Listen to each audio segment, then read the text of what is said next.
We had 4 years of marriage, built on what I thought was absolute trust. Then, 6 months ago, the shift began. It started with her phone carrying it everywhere, a new password, taking calls in secret.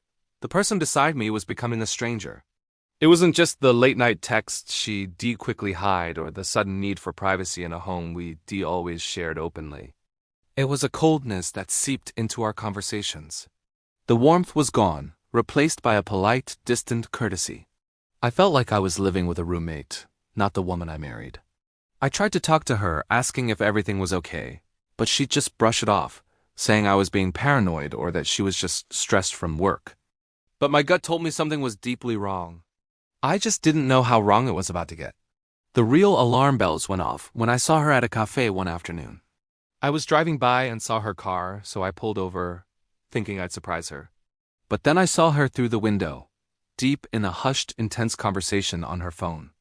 I couldn't hear everything, but phrases like, "it's almost ready," and "starting fresh soon," floated out as someone opened the door. Those words chilled me to the bone. That night, she came home and started the setup. She suggested we consolidate all our financial details, account numbers, passwords, investment portfolios into a single document, just in case of emergency. She was so calm, so methodical. But it was too rehearsed. This wasn't about emergencies. This was an inventory. She was taking stock of everything she planned to take. I didn't confront her. I waited until she was asleep, and then I logged into our online banking. I saw small, consistent withdrawals. Nothing big enough to trigger an alert, but the pattern was undeniable. 100 here, 200 there, all going to an account I didn't recognize. This was premeditation. Over that weekend, while she was out with friends, I conducted a full, silent financial audit. I went through every joint account, every credit card statement, and even my own separate accounts that she had access to.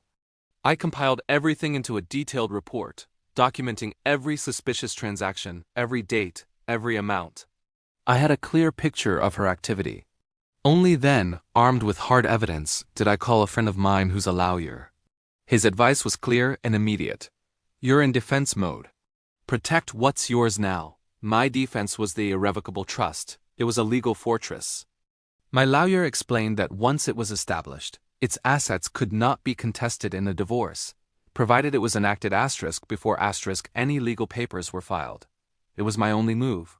I spent the next 72 hours in a blur of paperwork and phone calls, transferring every major asset, the house, the investments, our life savings, into the trust, with my mother as the trustee. I left just enough in our joint account to maintain the illusion of normalcy, enough for groceries and bills.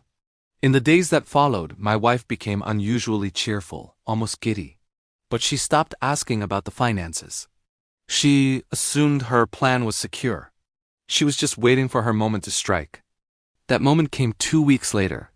She sat me down on the couch, the same spot where I proposed, and delivered a cold, prepared speech. She talked about needing space, about personal growth, and how she deserved more. The divorce papers arrived that Monday. They were aggressive, demanding everything. The house, half of all savings and investments, even alimony. She wasn't just leaving me. She was trying to strip me bare, leaving me with nothing. The cruelty of it was breathtaking.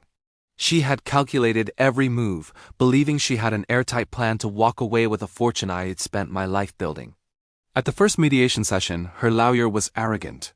He laid out their demands as if they were foregone conclusions, barely looking at me. I stayed silent and waited. When it was our turn to speak, my lawyer didn't argue. He simply presented a single thick folder of documents, the asset transfer papers. The dates on them were undeniable, clearly showing everything was moved weeks before she filed for divorce. The assets were legally out of her reach. Her confident, smug face crumbled. It morphed into a mask of pure shock, then twisted into furious disbelief. "You planned this!" she screamed across the table.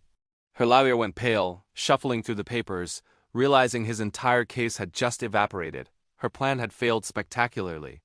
The meltdown began with a flood of desperate, tearful voicemails, then escalated to outright lies. She even tried to claim the divorce was some kind of twisted prank, but the truth had a way of coming out. Mutual friends started circulating screenshots of her texts with her lover, a guy named Jake. The messages detailed her entire financial plot to bleed me dry so they could start a new life together. Once exposed, her accomplice vanished. Her lawyer quietly withdrew from the case. The divorce was finalized quickly after that. I won my assets back, but more importantly, I won my peace. I was free. If this story resonated with you, you're not alone. Every legal battle has a story behind it. This has been a real-life tale from the Verdict Zone. If you have a true story of justice, backfire, or a legal battle where you fought back and won, share it with us. You might just hear your story on the Verdict Zone. Hit that like button, subscribe, and tell us your thoughts in the comments below.